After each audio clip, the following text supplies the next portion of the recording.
Hello नमस्कार मेरे प्यारे साथियों, स्वागत है आप सभी लोगों को आज की इस वीडियो में।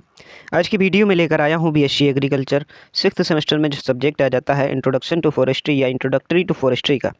तो इससे पहले भी मैं 5 वीडियोज़ डाल चुका हूँ। यदि आप लोगों को नहीं मिली हैं तो डिस्क्रिप्शन में प्लेलिस्ट की लिंक मिल जाएगी, वहाँ से आप लोग सभी वीडियोज़ देख सकते हैं। यदि अभी तक आप लोगों ने चैनल को सब्सक्राइब नहीं किया है तो चैनल को सब्सक्राइब कर लीजिए, जिससे जो भी मैं वीडियो डालूंगा उसकी नोटिफिकेशन आपके पास सबसे पहले पहुँचेगी। तो आज का जो टॉपिक है हमारा वो है कॉपिशिंग।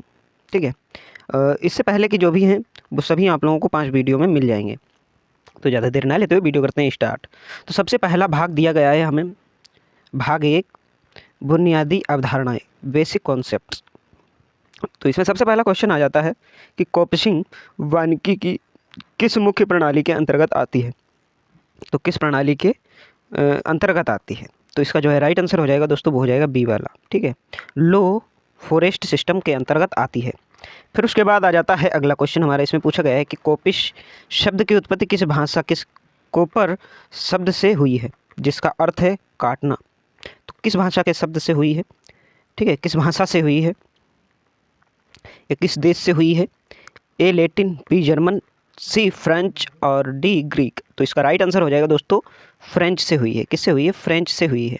फिर उसके बाद आ जाता है अगला क्वेश्चन। इसमें पूछा गया है कि कोपिशिंग में मुख्य रूप से पुनरुत्पादन, रीजनरेशन किसके माध्यम से होता है। तो इसका जो है राइट आंसर हो जाएगा दोस्तों, वो हो जाएगा बी वाला। ठीक है, कायिक अंगों या वेजिटेटिव पार्ट्स जैसे स्टूल या जड़ों द्वारा होता है। फिर उसके बाद आ जाता है अगला क्वेश्चन। इसमें पूछा गया है कि क्या कॉपिशिंग मुख्य रूप से बीजों पर निर्भर करती है। क्या कॉपिशिंग मुख्य रूप से बीजों पर निर्भर करती है। तो इसका जो है राइट आंसर हो जाएगा दोस्तों, वो हो जाएगा बी वाला।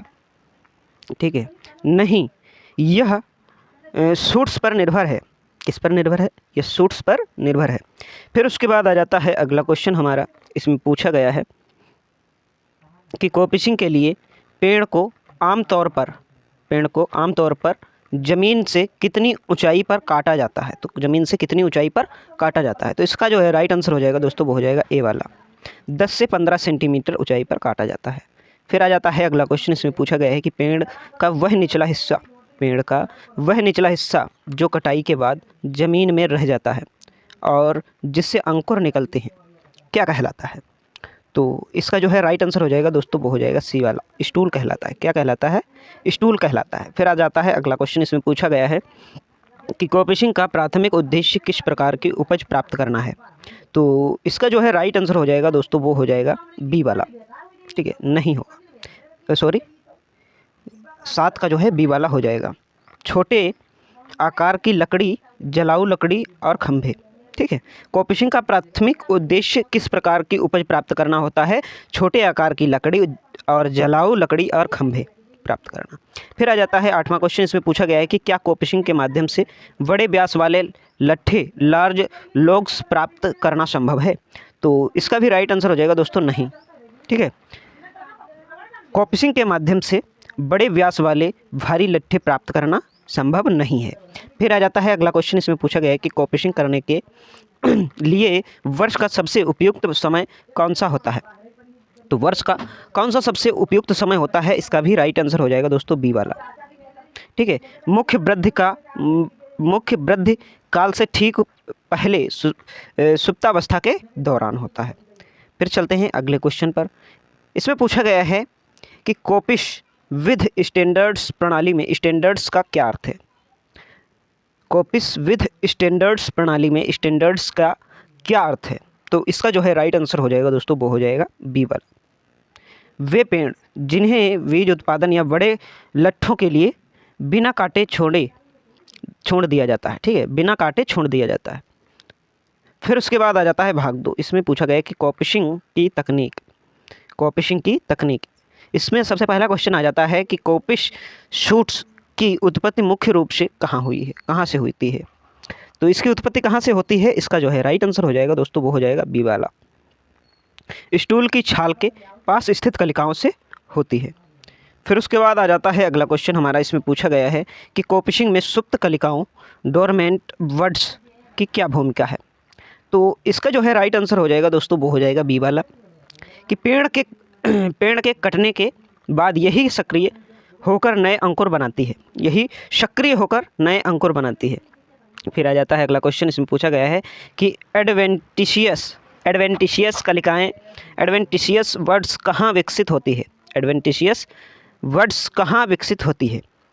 तो इसका जो है राइट आंसर हो जाएगा दोस्तों, वो हो जाएगा बी वाला, घाव वाली जगहों या छाल के नीचे अनिश्चित स्थान पर विकसित होती है।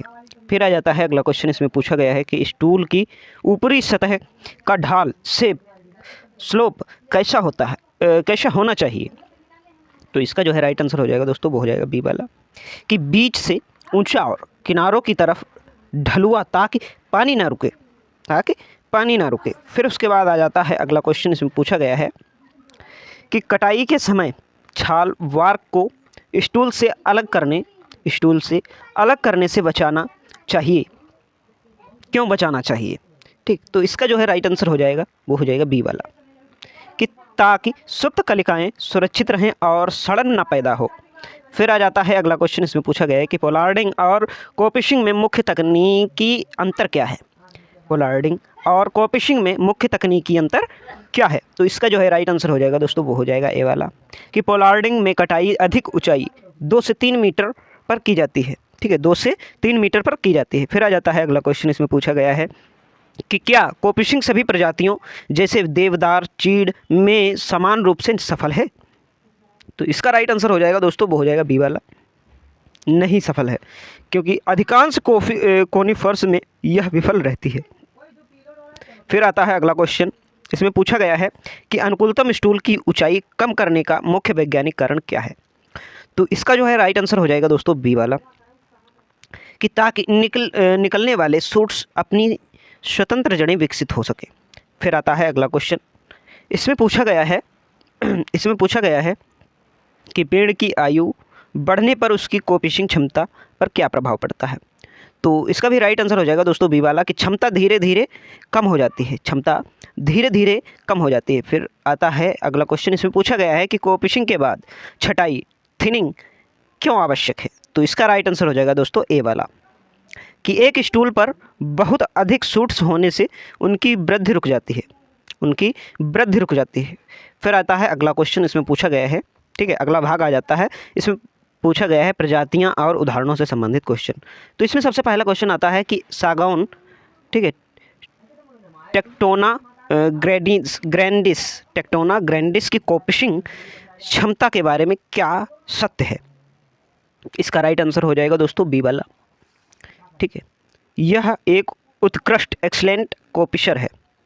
फिर आता है अगला क्वेश्चन, इसमें पूछा गया है कि क्या साल शौर्य रोबस्टा के पेड़ में कोपिशिंग का उपयोग व्यावसायिक वानिकी में होता है। तो इसका भी राइट आंसर हो जाएगा दोस्तों, बी वाला, हाँ, विशेष रूप से ईंधन और खंभों के उत्पादन के लिए होता है। फिर आता है अगला क्वेश्चन, इसमें पूछा गया है कि यूकेलिप्टिस को आमतौर पर कितने चक्रों, साइकिल्स तक सफलतापूर्वक कोपिश किया जा सकता है। तो इसका जो है राइट आंसर हो जाएगा दोस्तों, वो हो जाएगा बी वाला, 3 से 4 बार, उसके बाद पैदावार कम हो जाती है, 3 से 4 बार, उसके बाद पैदावार जो है कम हो जाती है। फिर आ जाता है अगला क्वेश्चन, इसमें पूछा गया है कि निम्नलिखित में से किस शंकुधारी कोनिफर वृक्ष में कोपिशिंग की दुर्लभ क्षमता पाई जाती है। तो इसका जो है राइट आंसर हो जाएगा दोस्तों, वो हो जाएगा बी वाला, टेक्सोडियम डिस्टिचुम रेडवुड। फिर आता है अगला क्वेश्चन, इसमें पूछा गया है कि शीर्ष एल्विजिया लेवेक की कोपिशिंग क्षमता कैसी होती है। तो इसका जो है राइट आंसर हो जाएगा दोस्तों, वो हो जाएगा ए वाला, कि बहुत अच्छी होती है। फिर आता है अगला क्वेश्चन, इसमें पूछा गया है कि सीसम डालवेर्जिया सीसू के बारे में क्या सही है। तो इसका राइट आंसर हो जाएगा दोस्तों, बी वाला, कि यह कोपिश और रूट शकर दोनों में उत्कृष्ट है। फिर आ जाता है अगला क्वेश्चन, इसमें पूछा गया है कि जलाऊ लकड़ी के त्वरित उत्पादन के लिए कौन सी प्रजाति कोपिशिंग हेतु सर्वश्रेष्ठ मानी जाती है। तो इसका राइट आंसर हो जाएगा दोस्तों, वो हो जाएगा बी वाला, ल्यूशेना ल्यूकोसेफेला, ठीक है, शुभबूल, फिर उसके बाद आता है अगला क्वेश्चन। इसमें पूछा गया है कि किस पेड़ की क्रॉपिंग मुख्य रूप से पशुओं के चारे फॉडर के लिए की जाती है। तो इसका जो है राइट आंसर हो जाएगा दोस्तों बी वाला, शुभबूल और गूलर। फिर आता है अगला क्वेश्चन। इसमें पूछा गया है कि बांस बैम्बू के समूह में पुरानी शाखाओं को काटना और नए कल्म्स का आना किस श्रेणी में रखा जाता है। तो इसका जो है राइट आंसर हो जाएगा दोस्तों, वो हो जाएगा ए वाला, कोपिसिंग जैसा व्यवहार और हाई फॉरेस्ट में रखा जाता है। फिर आता है अगला क्वेश्चन। इसमें पूछा गया है कि केसिया शीमिया की कोपिशिंग सफलता दर शुष्क क्षेत्रों में कैसी होती है। तो इसका जो है राइट आंसर हो जाएगा दोस्तों, वो हो जाएगा ए वाला, बहुत अधिक होती है। फिर उसके बाद चलते हैं भाग 4 पे। तो भाग 4 में पूछा गया है कि प्रबंधन और चक्र, मैनेजमेंट एंड रोटेशन, मैनेजमेंट और रोटेशन, तो इससे संबंधित क्वेश्चंस पूछे गए। तो इसमें जो है सबसे पहला क्वेश्चन आ जाता है कि कोपिश रोटेशन से क्या तात्पर्य है। कोपिश रोटेशन से क्या तात्पर्य है। तो इसमें जो है राइट आंसर आ जाता है दोस्तों, वो आ जाता है बी वाला, कि दो क्रमिक कोपिश कटाइयों के बीच की समयावधि। फिर आता है अगला क्वेश्चन। इसमें पूछा गया है कि कोपिशिंग का रोटेशन पीरियड हाई फॉरेस्ट की तुलना में कैसा होता है। तो इसका जो है राइट आंसर हो जाएगा दोस्तों, वो हो जाएगा बी वाला, काफ़ी छोटा, शॉर्ट। फिर आता है अगला क्वेश्चन। इसमें पूछा गया है कि सिंपल कोपिश सिस्टम में क्या किया जाता है।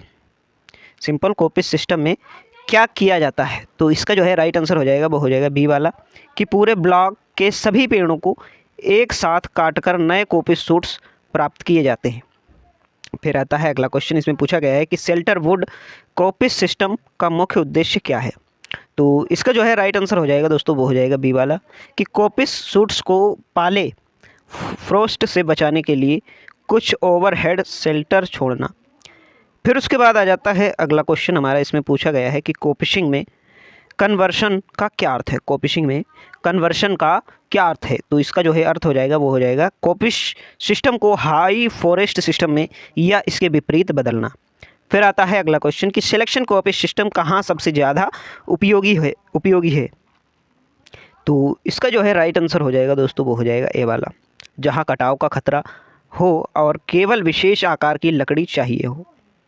फिर उसके बाद आता है अगला क्वेश्चन। इसमें पूछा गया है कि नियमित कोपिशिंग से मिट्टी के कटाव, सॉइल इरोशन पर क्या प्रभाव पड़ता है यदि स्टूल कवर बना रहे।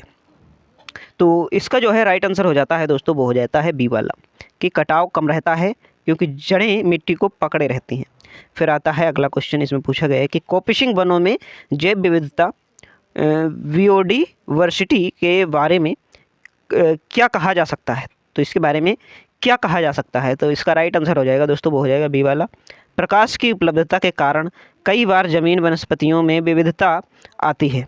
फिर आता है अगला क्वेश्चन। इसमें पूछा गया है कि कोपिश वनों में अग्नि सुरक्षा फायर प्रोटेक्शन क्यों अत्यंत महत्वपूर्ण है। तो इसका जो है राइट आंसर हो जाएगा दोस्तों, वो हो जाएगा ए वाला, क्योंकि नए सूट्स बहुत नाजुक होते हैं और आग से तुरंत मर जाते हैं। फिर आता है अगला क्वेश्चन। इसमें पूछा गया है कि चुराई ग्राजिंग का कोपिश सूट्स पर सबसे हानिकारक प्रभाव क्या है। तो इसका राइट आंसर हो जाएगा दोस्तों, वो हो जाएगा बी वाला, कि मवेशी नरम और नए सूट्स को खा जाते हैं, जिससे पुनरुत्पादन जो है विफल हो जाता है। फिर आता है भाग 5।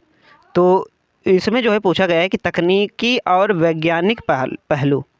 तो इसमें जो है पहला क्वेश्चन आ जाता है कि प्रकाश लाइट कोपिश सूट्स की वृद्धि को कैसे प्रभावित करता है। तो इसका जो है राइट आंसर हो जाएगा दोस्तों, वो हो जाएगा बी वाला, कि पर्याप्त प्रकाश तेजी से वृद्धि के लिए आवश्यक है। फिर आता है अगला क्वेश्चन कि छायादार क्षेत्रों में कोपिश सिस्टम सफलता दर पर क्या प्रभाव पड़ता है। तो इसका राइट आंसर हो जाएगा दोस्तों बी वाला, इसका राइट आंसर हो जाएगा दोस्तों डी वाला। ठीक है, इसका राइट आंसर हो जाएगा डी वाला, उपरोक्त सभी। ए, सफलता दर घट जाती है और वृद्धि रुक जाती है और सूट कमज़ोर और लंबे हो जाते हैं। तो उपरोक्त सभी जो है राइट हो जाएगा। फिर आता है अगला क्वेश्चन। इसमें पूछा गया है कि कोपिश सूट्स की प्रारंभिक वृद्धि बीजों से उगे पौधों की तुलना में तेज क्यों होती है। तो इसका जो है राइट आंसर हो जाएगा दोस्तों, वो हो जाएगा ए वाला, क्योंकि उनके पास पहले से स्थापित एक बड़ा जड़ तंत्र रूट सिस्टम होता है। फिर आता है अगला क्वेश्चन हमारा, इसमें पूछा गया है कि सूट मोर्टेलिटी का जो है क्या अर्थ है। सूट मोर्टेलिटी का क्या अर्थ है? तो इसका जो है राइट आंसर हो जाएगा दोस्तों, वो हो जाएगा बी वाला, कि कटाई के बाद स्टूल का मर जाना और सूट्स ना दे पाना। फिर आता है अगला क्वेश्चन, इसमें पूछा गया है कि क्या बहुत अधिक नमी या जलभराव वाटर लॉगिंग कॉर्पिशिंग को नुकसान पहुंचाता है? तो इसका जो है राइट आंसर हो जाएगा दोस्तों, वो हो जाएगा ए वाला, कि हाँ, स्टूल सड़ सकते हैं। फिर आता है अगला क्वेश्चन, इसमें पूछा गया है कि कलिकाओं के फूटने की प्रक्रिया किस हार्मोन द्वारा नियंत्रित होती है? तो किस हार्मोन द्वारा जो है नियंत्रित होती है? तो इसका राइट आंसर हो जाएगा ए वाला, ऑक्सिन और साइटोकाइनिन का संतुलन। फिर आता है अगला क्वेश्चन, इसमें पूछा गया है कि स्टूल के किस हिस्से की कटाई सबसे सटीक मानी जाती है? तो किसकी मानी जाती है? इसका राइट आंसर हो जाएगा दोस्तों बी वाला, चिकनी और ढालदार मानी जाती है। फिर आता है अगला क्वेश्चन कि एपिकॉर्मिक ब्रांचेस और कोपिस सूट्स में क्या समानता है?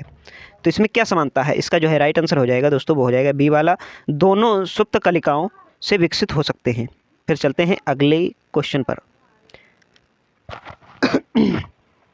फिर अगला क्वेश्चन आ जाता है हमारा कि कोपिशिंग के लिए कोपिस सीडलिंग ओरिजिन और कोपिस ओरिजिन में से कौन सा बेहतर माना जाता है? तो इसका जो है राइट आंसर हो जाएगा दोस्तों, वो हो जाएगा ए वाला, सीडलिंग ओरिजिन बीज मूल का स्टूल अधिक टिकाऊ होता है। फिर आ जाता है अगला क्वेश्चन, इसमें पूछा गया है कि तीव्र ढलानों पर कोपिशिंग करते समय क्या सावधानी रखनी चाहिए? तो इसका जो है राइट आंसर हो जाएगा दोस्तों, वो हो जाएगा बी वाला, कि कटाई का ढलान के विपरीत होना चाहिए ताकि पानी स्टूल पर ना रुके। फिर आता है भाग 5वां, तो इसमें पूछा गया है कि जड़ों का विस्तार और ऊर्जा रूट सिस्टम एंड एनर्जी से संबंधित क्वेश्चन, जो कि 51 से 60 तक हैं। तो इसमें जो है सबसे पहला क्वेश्चन आ जाता है कि कोपिस सूट्स की शुरुआती वृद्धि मुख्य रूप से किस पर निर्भर करती है? तो इसका जो है राइट आंसर हो जाएगा दोस्तों, वो हो जाएगा बी वाला, स्टूल और जड़ों में सिंचित कार्बोहाइड्रेट पर। फिर आता है अगला क्वेश्चन, इसमें पूछा गया है कि बीज से उगे पौधे सीडलिंग की तुलना में कोपिस सूट की वृद्धि दर जो है शुरुआती वर्षों में कैसी होती है? तो इसका जो है राइट आंसर हो जाएगा दोस्तों, वो हो जाएगा बी वाला, बहुत तेज, ठीक है, विगोरस। फिर आता है अगला क्वेश्चन, इसमें पूछा गया है कि सूट रूटिंग का क्या अर्थ है? सूट रूटिंग का क्या अर्थ है? इसका जो है राइट आंसर है बी वाला, कि कोपिस सूट द्वारा अपनी स्वयं की स्वतंत्र जड़ें विकसित करना। फिर आता है अगला क्वेश्चन, इसमें पूछा गया है कि पुराने ओल्ड स्टूल्स कार्बोहाइड्रेट संचय कम होने का क्या परिणाम होता है? सूट्स की संख्या बढ़ती है, क्या परिणाम होता है? तो इसका जो है राइट आंसर हो जाएगा दोस्तों, वो हो जाएगा कि सूट्स की उत्तरजीविता कम हो जाती है, ठीक है, बी वाला राइट हो जाएगा। फिर आता है अगला क्वेश्चन, इसमें पूछा गया है कि जड़ तंत्र रूट सिस्टम का आकार कोपिशिंग क्षमता को कैसे प्रभावित करता है? तो इसका जो है राइट आंसर हो जाएगा दोस्तों ए वाला, कि बड़ा जड़ तंत्र बेहतर कोपिशिंग सुनिश्चित करता है। फिर आता है अगला क्वेश्चन हमारा, इसमें पूछा गया है कि प्रकाश संश्लेषण न होने की स्थिति में कटाई के तुरंत बाद ऊर्जा का मुख्य स्रोत क्या है? तो इसका जो है राइट आंसर हो जाएगा दोस्तों, हो जाएगा बी वाला, कि जड़ों से जमा स्टार्च और शुगर। फिर आता है अगला क्वेश्चन, इसमें पूछा गया है कि बार बार कोपिशिंग करने से जड़ों के स्वास्थ्य पर क्या प्रभाव पड़ता है? तो इसका जो है राइट आंसर हो जाएगा दोस्तों, वो हो जाएगा बी वाला, कि धीरे धीरे जड़ें कमज़ोर हो जाती हैं और स्टूल मर सकता है। फिर आता है अगला क्वेश्चन कि किस प्रकार की जड़ों में कोपिशिंग के बाद रूट शकर्स निकलने की संभावना अधिक होती है? तो इसका जो है राइट आंसर हो जाएगा दोस्तों, वो हो जाएगा बी वाला, कि सतही जड़ें सरफेस रूट्स जैसी शीशम में। फिर आता है अगला क्वेश्चन, इसमें पूछा गया है कि मिट्टी का संघनन सॉइल कंपैक्शन जड़ों की कोपिशिंग क्षमता को कैसे प्रभावित करता है? तो इसका जो है राइट आंसर हो जाएगा बी वाला, कि यह ऑक्सीजन की कमी के कारण क्षमता को कम करता है, ऑक्सीजन की कमी के कारण क्षमता को जो है कम करता है। फिर आता है अगला क्वेश्चन, इसमें पूछा गया है कि स्टूल की जड़ों में ऊर्जा का संचयन किस मौसम में सबसे अधिक होता है? तो इसका भी जो है राइट आंसर हो जाएगा दोस्तों वो हो जाएगा बी वाला, कि पतझड़ सर्दियों के अंत में सुप्तावस्था में से जो है पहले। फिर चलते हैं अगले क्वेश्चन पर। आ जाता है भाग 6। तो इसमें जो है सबसे पहला इसमें जो है पूछा गया है आर्थिक लाभ से संबंधित क्वेश्चन।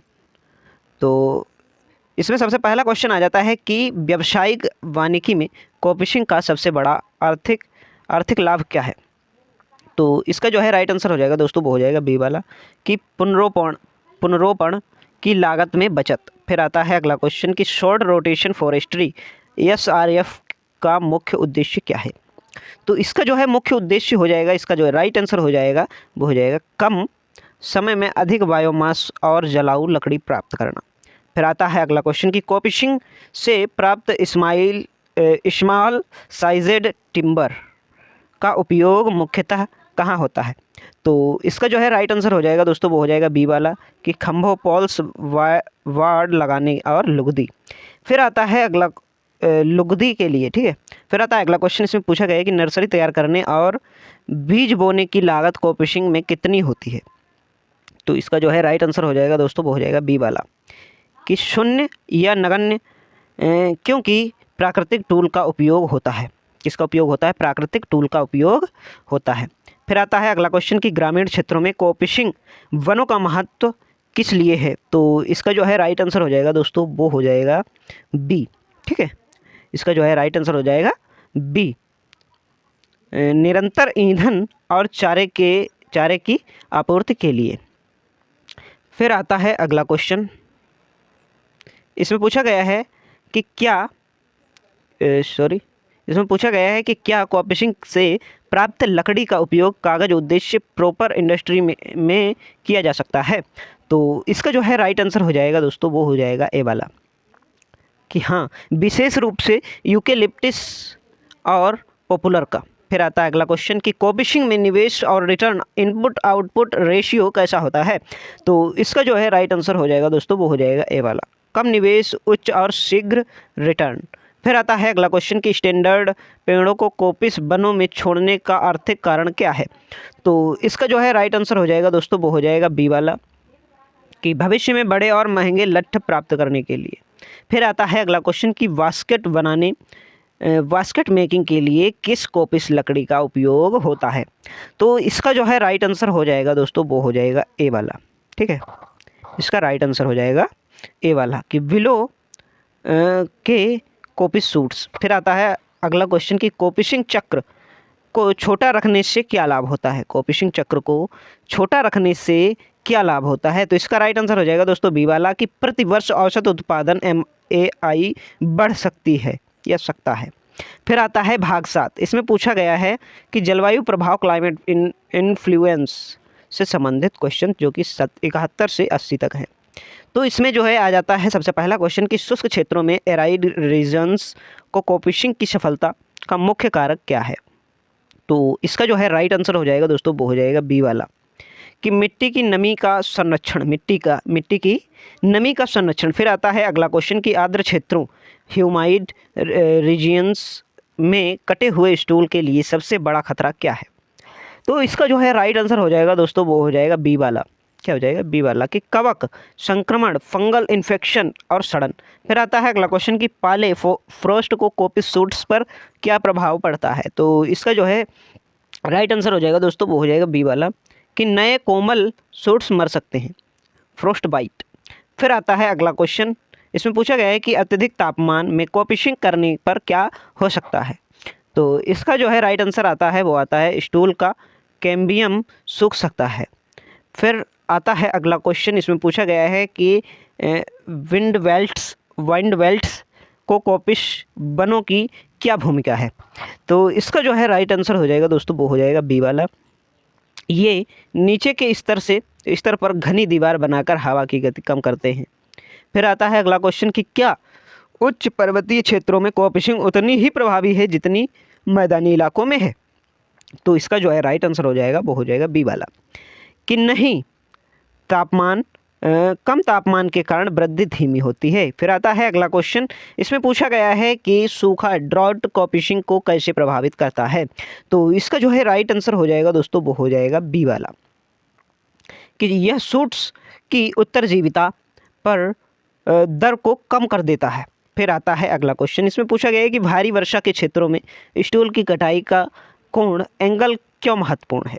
तो इसका जो है राइट आंसर हो जाएगा वो हो जाएगा ए वाला, ठीक है, ताकि पानी तुरंत निकल जाए और सड़न ना हो।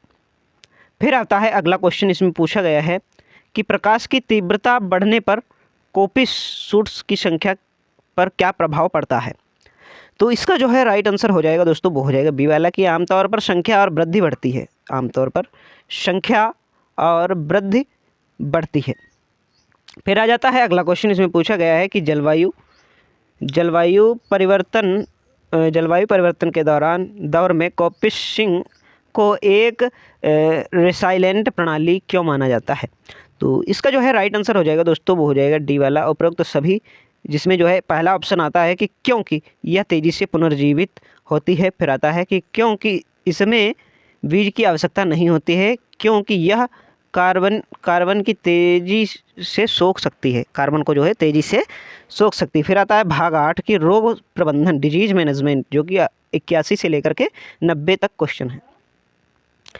तो इसमें जो है सबसे पहला क्वेश्चन आ जाता है कि स्टूल को सड़ने से बचाने के लिए किस रसायन का उपयोग किया जाता है। तो किस रसायन का उपयोग किया जाता है, इसका जो है राइट आंसर हो जाएगा दोस्तों वो हो जाएगा बी वाला, कि कवकनाशी फंगिसाइड जैसे कॉपर ऑक्सीक्लोराइड। फिर आता है अगला क्वेश्चन कि कटाई के समय क्लीन कट, साफ कटाई क्यों ज़रूरी है, साफ कटाई क्यों ज़रूरी है। तो इसका जो है राइट आंसर हो जाएगा दोस्तों वो हो जाएगा बी वाला, कि छाल के फटने और संक्रमण को रोकने के लिए। फिर आ जाता है अगला क्वेश्चन, इसमें पूछा गया है कि स्टूल की सड़न का मुख्य लक्षण क्या है। तो इसका जो है राइट आंसर हो जाएगा दोस्तों वो हो जाएगा बी वाला, कि स्टूल का नरम होना और सूट्स का निकलना। फिर आता है अगला क्वेश्चन, इसमें पूछा गया है कि क्या दीमक टर्माइट्स कोपिस स्टूल को नुकसान पहुंचा सकती है। तो इसका राइट आंसर हो जाएगा हाँ, विशेष रूप से सूखे और कमज़ोर स्टूल को नुकसान पहुंचा सकती है। फिर आता है अगला क्वेश्चन, इसमें पूछा गया है कि कीटों के हमले से बचने के लिए कोपिशिंग का समय क्या होना चाहिए। तो इसका जो है राइट आंसर हो जाएगा दोस्तों वो हो जाएगा बी, जब कीट सुप्त अवस्था में हो। फिर आ जाता है दोस्तों अगला क्वेश्चन, इसमें पूछा गया है कि संक्रमित स्टूल इन्फेक्टेड स्टूल के साथ क्या करना चाहिए। तो इसका जो है राइट आंसर हो जाएगा दोस्तों, इसका राइट आंसर भी बी हो जाएगा। क्या हो जाएगा, बी हो जाएगा, उसे हटा देना चाहिए ताकि संक्रमण ना फैले। फिर आ जाता है अगला क्वेश्चन कि कोपिस सूट्स में डाइवेक की समस्या का मुख्य कारण क्या हो सकता है। तो इसका जो है राइट आंसर हो जाएगा दोस्तों वो हो जाएगा बी वाला, कि प्रतिकूल मौसम या गंभीर रोग संक्रमण। फिर आता है अगला क्वेश्चन, इसमें पूछा गया है कि स्टूल पर कवकनाशी के लिए पेस्ट में कौन सा रंग मिलाया जाता है ताकि पहचान आना आसान हो, ताकि पहचान जो है आसान हो। तो इसका भी राइट आंसर हो जाएगा दोस्तों बी वाला। फिर चलते हैं अगले क्वेश्चन पर, इसमें पूछा गया है कि पुराने औजारों से संक्रमण फैलने का खतरा क्या कहलाता है। तो इसका भी राइट आंसर दोस्तों हो जाएगा यांत्रिक संचरण, मैकेनिकल ट्रांसमिशन। फिर आ जाता है दोस्तों अगला क्वेश्चन, इसमें पूछा गया है कि क्या कोपिश वनों में प्राकृतिक वनों की तुलना में रोगों का खतरा कम होता है। तो इसका राइट आंसर हो जाएगा दोस्तों नहीं, मोनोकल्चर एक ऐसी प्रजाति होने पर खतरा बढ़ सकता है, ए वाला जो है राइट आंसर है। फिर आता है अगला भाग हमारा, इसमें पूछा गया है कि आधुनिक प्रासंगिकता, ठीक है, तो इससे संबंधित जो है क्वेश्चन है 91 से 100 तक। तो इसमें जो है पहला क्वेश्चन आ जाता है कि बायोमास एनर्जी उत्पादन के लिए कोपिशिंग क्यों प्रसिद्ध है। तो इसका जो है राइट आंसर हो जाएगा दोस्तों वो हो जाएगा बी वाला, कि क्योंकि यह कम समय में अधिक जैविक भार पैदा करती है। फिर आता है अगला क्वेश्चन कि कार्बन सिक्वेस्ट्रेशन में कोपिस वनों की भूमिका है, कि क्या भूमिका है। तो इसका जो है राइट आंसर हो जाएगा दोस्तों वो हो जाएगा बी वाला, तेज़ी से बढ़ने के कारण वातावरण में CO2 को तेज़ी से सोखते हैं। फिर आता है अगला क्वेश्चन कि यूरोप के कई देशों में विलो और पॉपुलर कोपिशिंग किस लिए की जाती है। तो इसका जो है राइट आंसर हो जाएगा दोस्तों वो हो जाएगा बी वाला, कि नवीकरणीय ऊर्जा के लिए। फिर आता है अगला क्वेश्चन कि एग्रो फॉरेस्ट्री कृषि वानिकी में कोपिशिंग उपयोग क्यों किया जाता है। तो इसका जो है राइट आंसर हो जाएगा दोस्तों वो हो जाएगा बी वाला, ठीक है, समय और छटाई करके छाया कम करने और चारा प्राप्त करने के लिए। फिर आ जाता है अगला क्वेश्चन। इसमें पूछा गया है कि आधुनिक मशीनीकृत कटाई मैकेनाइज्ड हार्वेस्टिंग का कोफिशिएंट पर क्या प्रभाव पड़ता है। तो इसका जो है राइट आंसर हो जाएगा दोस्तों, वो हो जाएगा ए वाला। ठीक है, ए वाला इसका राइट आंसर हो जाएगा। कार्य की गति बढ़ी है लेकिन स्टूल को नुकसान का खतरा रहता है। फिर आता है अगला क्वेश्चन। इसमें पूछा गया है कि क्या अर्बन फॉरेस्ट्री शहरी वानिकी कोफिशिएंट में उपयोगी है। तो इसका जो है राइट आंसर हो जाएगा दोस्तों, वो हो जाएगा ए वाला कि हाँ, सड़कों के किनारे पेड़ों की ऊंचाई नियंत्रित रखने के लिए। फिर आ जाता है अगला क्वेश्चन कि बायो फेंसिंग जैविक वाड़ बनाने के लिए किस कोफिशिएंट तकनीक का उपयोग होता है। तो इसका जो है राइट आंसर हो जाएगा दोस्तों, वो हो जाएगा ए वाला कि पोलार्डिंग और क्लोज स्पेस कोफिशिएंट। फिर आ जाता है अगला क्वेश्चन कि प्रिसीशन फॉरेस्ट्री में कोफिशिएंट का प्रबंधन कैसे किया जाता है। तो इसका जो है राइट आंसर हो जाएगा दोस्तों, वो हो जाएगा बी वाला, रिमोट सेंसिंग और जीआईएस के माध्यम से विकास की निगरानी करके।